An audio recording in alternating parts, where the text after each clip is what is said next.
you know, there's meanings that come from the outside and there's meanings that come from the inside. So I'm really curious about processes that create space for scaffolding understanding in a way that you own, regardless of who your professors are in this case. Now, I first got interested in this from a teaching point of view. I teach, for example, a Modern One class, and those are students who are interested in a whole range of things and not necessarily interested in dancing for the rest of their lives. They're doing it for another reason, which is very different from a Modern Three or a Modern Four class, or even an upper level composition class, where those are folks who the class they're in is something they actually are passionate about already and want to keep doing. So I got interested in how do I make Modern One relevant in the sense that there's space to draw connections. So, so for me, it's centering, helping you all know that you're the center of your world and not necessarily the classes being the center. Sometimes coming out of high school, it's which you're now far from, but coming out of high school, it can be, I must adapt to these teachers and do as they say, rather than I must take in what's being offered and organize it for myself. So that's where I'm coming from. So I'd like to do an exchange at these two tables amongst yourselves. And what I'm going to do is I'm going to set a timer for 2 minutes. And this is not a traditional conversation. It's a no crosstalk opportunity to be listened to. So nobody's going to debate your points. Nobody's going to solve a question or answer a question for you. It's a chance to think out loud with attention. Amongst yourselves, you can decide for second, third, and whoever wants to start. So should we start like based off of the reflection? Yes. Okay. Yeah. Start there. Yeah. But see if it leads you somewhere else, great. And 2 minutes may feel like a long time. I don't know. We'll see. Okay. Who's going first? Here we go. Figure out who's first.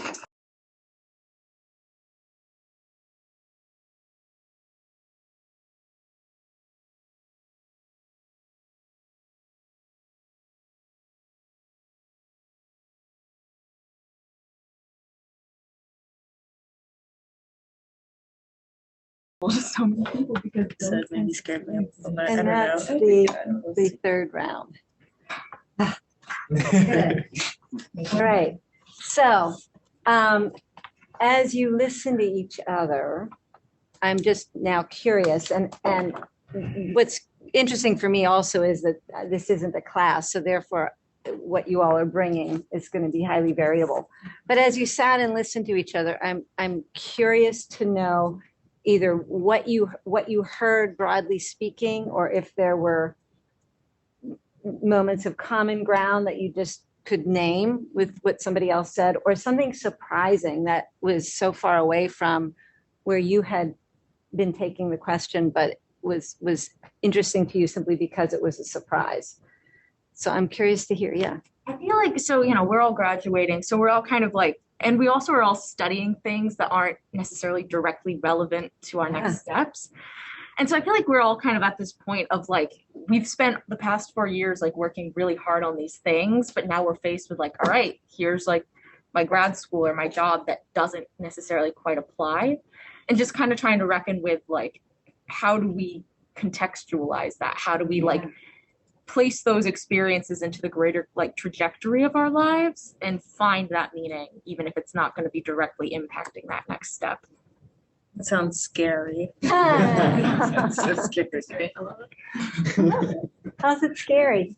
It just like to like study something for so long and then to like feel like you really want to do something different and to figure out how like that's gonna work out. It's tough. You know, you're right. It is pretty scary. I think for our table, like one of the common things is like taking classes like towards our major that like we don't really want to take, but we have to anyways. And so the fact of that, or anything else in terms of how each of you respond to that stuck with you at all? I think it's more of like you gotta do what you gotta do kind of. I think it was interesting though, Jada. I don't know if you realize this. You kind of were saying that like you're taking all these classes for your chemistry degree, but then you're like, but I don't really know if I even want to do chemistry. And maybe I should just do public health, which honestly sounds like it makes more sense with what you said you want to do. So it is. I think it's interesting how maybe we all kind of like get this thing in our mind if we're going to do this major, and then you kind of have to decide very quickly if you want to do that or not, and if not, you're kind of screwed unless you want to take a few extra years to get the credits to switch.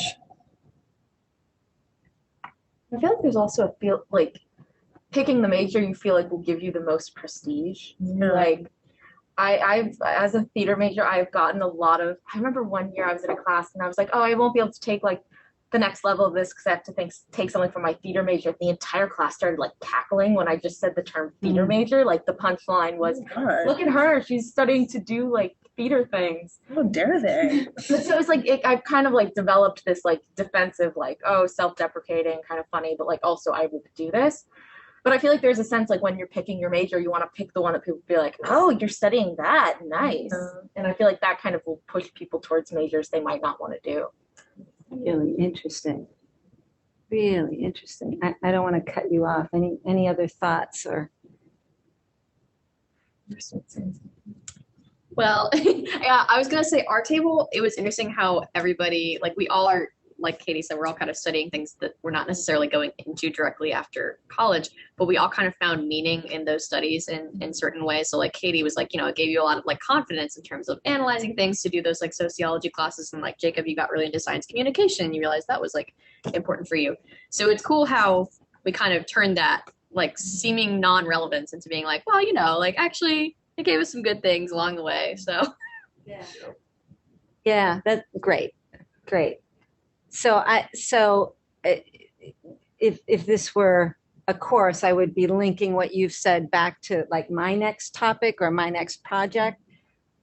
But I get to follow your lead today. So I actually have my own answers to these questions from when I was an undergrad that I want to share.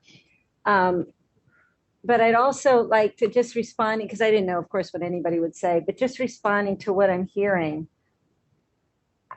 I want to just throw out the thought that the relevance piece is you. Your existence, who you are, that's where the relevance lives. And the seniors have started to figure that out because they're saying, yeah, I'm studying this, but I'm going to do this. But you know what? It was useful to do that because it happened in you. It's where it lives.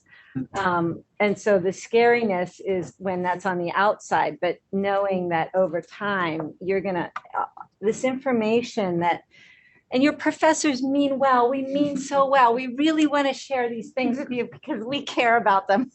But it can sometimes maybe feel a little bit like it's being enforced in a certain way because you got the syllabi and you got the requirements and you got the grades. You got the whole structure here, an academic structure that can feel like it's aimed at you, like you're a target rather than a vessel that's doing its own mixing. But I just want to put the thought out there that there may not be any wrong answers, even though the external structure tries to imply that there is.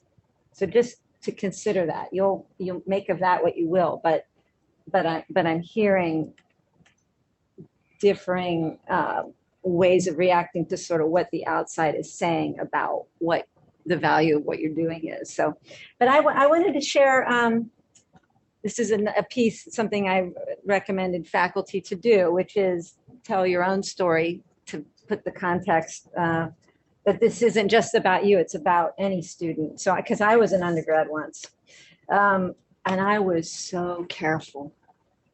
I was so careful. I was way too careful. Well, no, I was who I was at 18, 19, 20.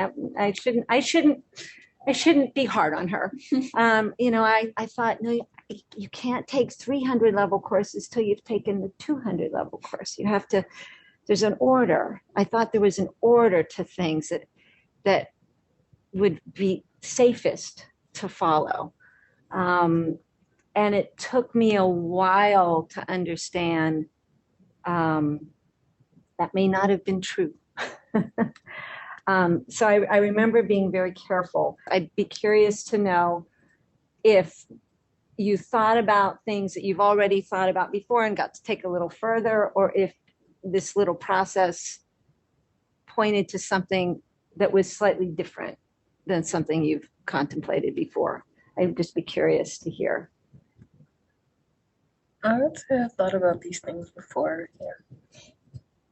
I think the one that I brought in, the example I thought about before, but then when I was here, like saying the thing about the crime and my specific major, I've definitely like thought about it very abstractly before, but it was, I think, something maybe Katie or Claire, I don't know, one of you said that kind of like made me put it to words kind of, or like realize it. Great.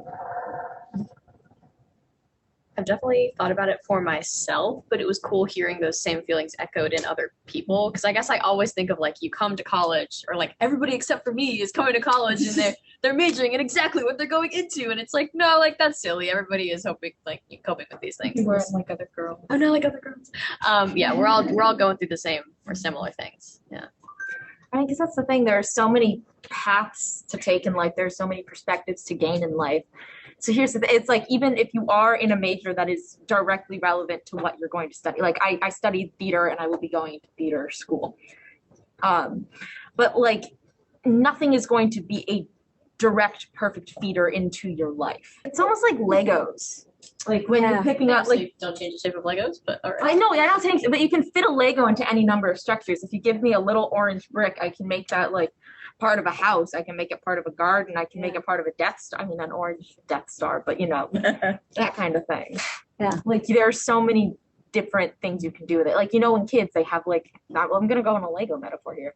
You get a whole bunch of different sets, and then sometimes you just mix them together and they just go rogue and build whatever they want with whatever they have. And sometimes you have Darth Vader at your ballet recital. I go rogue with your life. Put Darth Vader in the ballet recital. Yeah, I mean, this is right there. That's what I'm thinking about, or at least was thinking about with these particular questions. Yeah.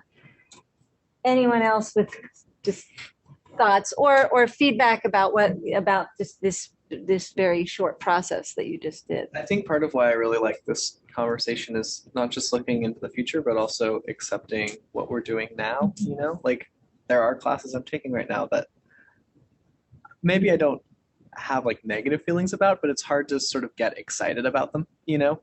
And I think it is nice to sort of feel like, well, hey, this will apply at some point. I will get something out of this. I think that's a nice attitude to come into a class with. Yeah. Even if it's learning, it's not for you. It's an orange Lego piece. Right, exactly. I don't know where this will fit into my ballet recital, but at some point, Yeah. And again, I'll go back to it's because you're the relevant point. Yeah. In the diagram. The diagram isn't outside of yourself. The diagram is built from you. I feel like instructors will often be very comfortable bringing their own relevance to the classroom. Like that is almost their job, right? It's like, we're going to do this class and I'm going to like bring my own expertise and my own like understanding of the world. And that's going to be what I present in this class. Yes. And I think a lot of students, including myself, sometimes struggle with bringing our relevance, right? Yes. Like we are a room full of people who also have interesting experiences to connect. And like, that is the value that we have in that room. And I think a lot of times students get into that receiving mode of like, oh, I'm just going to like soak up your relevance, you know, but like we have our own. Great way of saying it. Yeah. And for me, I think professors, all of the folks in the room with you who have been dubbed the leader of the pack for the moment, because their name is on the course listing. This is partly about making space for students to bring themselves into the class. And it's partly like I teach better when I know that students are coming into my class from places that I hadn't even imagined necessarily. Like I'm just a better teacher because there's like a space in my brain for that little tidbit of information of, yeah, this person does computer science. I'm going to talk about zeros and ones, or this person is calculus, and it's like we're gonna work with our sine and cosine curves here with the path and space, right? To just know that the thing that helped me understand the thing that I love isn't necessarily the door my students will be able to walk through. So how do I find all those other doors as a way to connect? Yeah.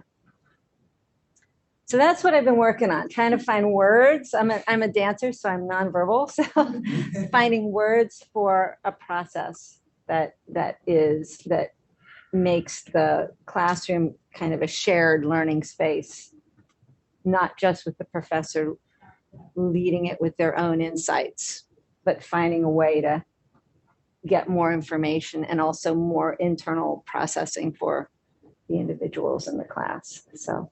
Yeah. Thank you, Joe. I thank you for this. Appreciate your time.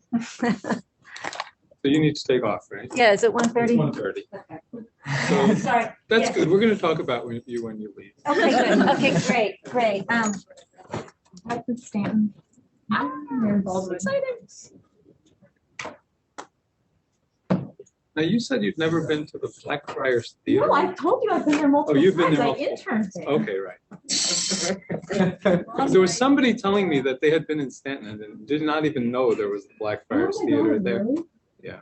No, that was the reason I applied. Is I've just always really loved that place. No, it's a special place. Didn't you say that you don't like it? Like they lost their mojo. They did. I'll bring it back. I'm sure you I will. will. All right. Thank you all very much. Have a good rest of your day. We'll have feedback for you, Thank you. next at the next meeting. Okay.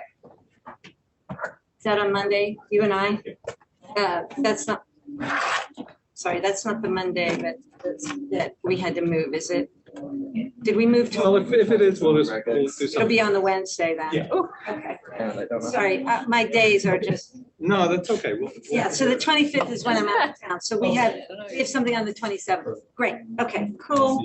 All right. Thank you. Thank you. Thank you. Bye. All right. We can kind of come on back together, or we can stay. Yeah, you guys swing out. Let me turn these off so you can speak freely. And